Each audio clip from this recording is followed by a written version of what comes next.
আসসালামু আলাইকুম। খুব ভোরে বের হইলাম আজকে ঢাকা শহর দেখার জন্য যে কী অবস্থা। ঢাকা বেশ ফাঁকাই মনে হচ্ছে, তবে যারা দেশে যাচ্ছে এরকম কয়েকজনের সাথে আলাপ করলাম। তারা বলল যে বহুদিন পরে এই একটা অনুষ্ঠান, মানে কোনো ঈদ বা কোনো এ ধরনের কোনো অকেশন ছাড়া তারা বাড়ি যেতে পারে না। এরকম তো অনেক নাগরিকই বাংলাদেশে আছে। তাদের বক্তব্য হলো গাড়ি ভাড়া নাকি অনেক বেশি, এমনিতেই সারা বছর যাইতে পারে না, ঈদে কিছু বাড়তি ইনকাম হয়, তারপর ধার দেনা, এই বিভিন্ন কারণে তারা বাড়ি যাচ্ছে। তো তাদের একটা দাবি আর কি বললো, অনেকে বলা বলি করতেছে যে এই যে বিভিন্ন টোল আছে, টোলগুলো যদি ঈদের কারণে বন্ধ করে দেওয়া হয় এক সপ্তাহ আগে পরে, এক সপ্তাহের জন্য সেতুতে রোডে যে টোল, এগুলো বন্ধ করে দিলে ধারণা করা হয় যে বাস ভাড়া, গাড়ি ভাড়া কিছুটা কমবে।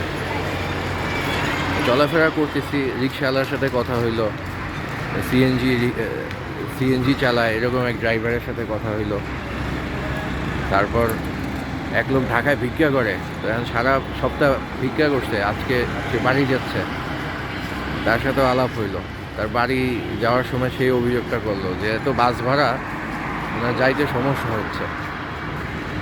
ওনারা চাচ্ছে যে টোল টোল তারপর হলো বিভিন্ন যে চার্জ, রাস্তাঘাটে যে টোলগুলা উসুল করা হয়, এইটা ঈদ উপলক্ষে অন্তত আগে পরে 7 দিন বা 15 দিন যদি বন্ধ রাখে দুই ঈদে, তাহলে ওই সময় বাড়তি বাস ভাড়াটা দেওয়া লাগলো না, ওনাদের একটা বোনাস হইলো আর কি।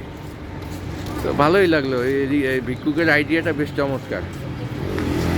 সেটাই, এটা একটা ভালো উদ্যোগ হবে যদি এই ধরনের একটা কাজ করা যায়। এমনিতেই সব জায়গায় বাড়তি খরচ দিতে হয় বাংলাদেশিদের, অতিরিক্ত খরচ, ভ্যালু ফর মানি বলে কিছু নাই এই বাংলাদেশে।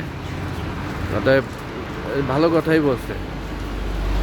দেখা যাক যথাযথ কর্তৃপক্ষ এ ব্যাপারে নজর দেয় কি না। বাংলাদেশে তো সাধারণত যারা সরকারে থাকে তারা তো শুধু নিজের লাভটাই ভালো বোঝে।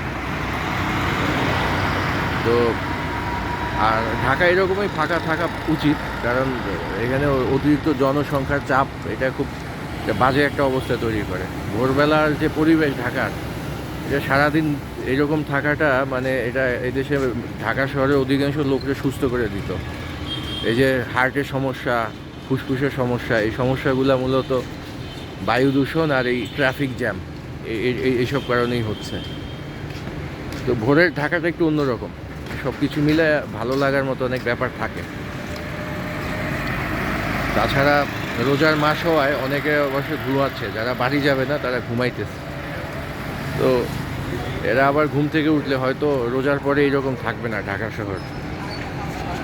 ঠিক আছে, ধন্যবাদ সবাইকে।